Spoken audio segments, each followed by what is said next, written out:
ትዝ ይላል ያደካው ማንነት አንተና ፈጣሪ ብቻ መታወቁት። ያ ማንነትን ዛሬ ሳይሆን አሁን ግደለው። ተነስ። ሰው ምን ይለኛል አትበል። ብቻን እንደተወለድክ ብቻን ትቀበራለህ። አንተ ማንነህ? ይሄንን ፈትሽ። እነርሱስ ማናቸውና ነው? ማንም ትልቅ ትንሽ ነበር። አንተም የዛሬ ትንሽነትን አትቀበል። ይህ አሁን ያለህበት ሁኔታ ያንተ ማንነት አይደለም። ያንተ ማንነትን ልንገር።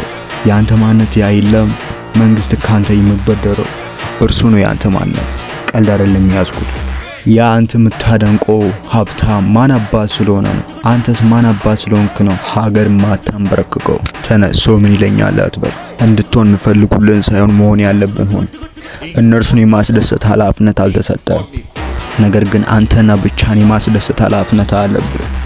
አንተ ልክ እንደሆንክ ለማሳመን አትጋጋጥ። ጊዜው ራሱ ድብን ግጥም አድርጎ ያስረዳቸዋል። ተዋቸው። ችግር የለውም አትበል። የተሰማ ነገራቸው